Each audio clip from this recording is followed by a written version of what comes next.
Asking someone to write a letter of recommendation can be nerve-wracking. It sounds so formal, and you may be anxious hoping that somebody even thinks highly enough of you to be willing to write one. Don't be too nervous. Most people are more than happy to help support you in reaching your academic goals. Many of your potential references, especially former teachers, have probably done this before. They might be aware of the process, but don't necessarily depend on that. The point is, just ask. Start the process early. You'll find that you have a lot of support. First and foremost, your references need to be people who know you well. A letter from your favorite high school teacher might be more meaningful than one from a high-ranking officer you met only once. You do need to be thoughtful about who and how you ask. Initially, you want to come up with an appropriate list of people you know who could possibly write a letter of recommendation. This should include military leaders, work supervisors, professors, and possibly even high school teachers, if they may remember you. You don't want to ask family or friends, your congressman, or your dentist. Trust me, we've seen it. Ideally, letters should address both academic and professional abilities. Think through the relationship you had or have with them, how well you knew one another, and the capacity in which they knew you. Think more about your relationship to the recommender than his or her impressive title.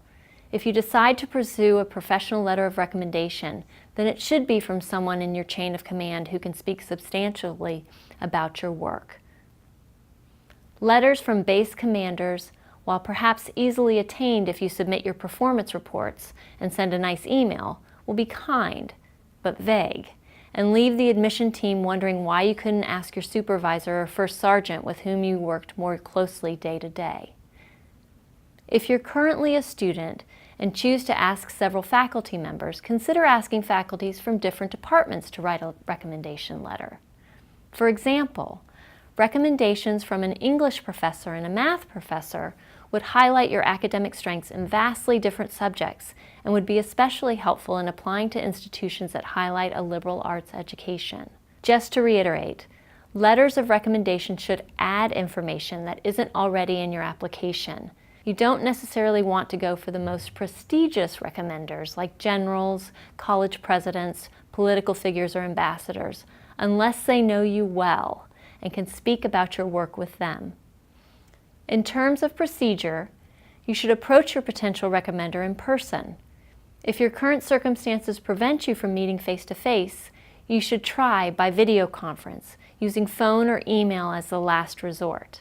Hopefully they know you well enough. They don't need a reminder of who you are. But in case they do, let them know why you are asking them for a recommendation and remind them of your relationship. Requesting a recommendation letter in person gives you an opportunity to reconnect with those with whom you may have been out of touch with and express your sincere appreciation for their support. Don't stress about this conversation. Just keep it simple to start. Something like, "I'm preparing to leave the Army and I'm thinking about applying to college. Would you be willing to support my application with a letter?" Once you get the request out of the way, you'll have a great conversation. You should reach out to your recommenders as early as possible to give them enough lead time to write a good letter. Be prepared to give them a resume, information about where you're applying, what program and majors you're considering, the deadlines for submission, and either the link to the online application or a stamped addressed envelope if they must submit a letter by regular mail. You may also want to share your college essay or personal statement to help them to understand why you are applying to a specific institution. Knowing your ultimate goals will also help them to craft a strong recommendation letter. Take the time to speak to them about your future goals and why you're interested in particular colleges and universities to help them personalize their recommendations in ways that will greatly benefit your application package. Keep track of these letters. Many colleges' online application portals will allow you to see when a letter has been received. Keep an eye out on your references submissions. Now everyone gets busy. If you're a couple of weeks before the deadline, follow up with a gentle reminder. Some applications actually have a link that will do just that. Keep the deadline in their minds, but don't become a nuisance.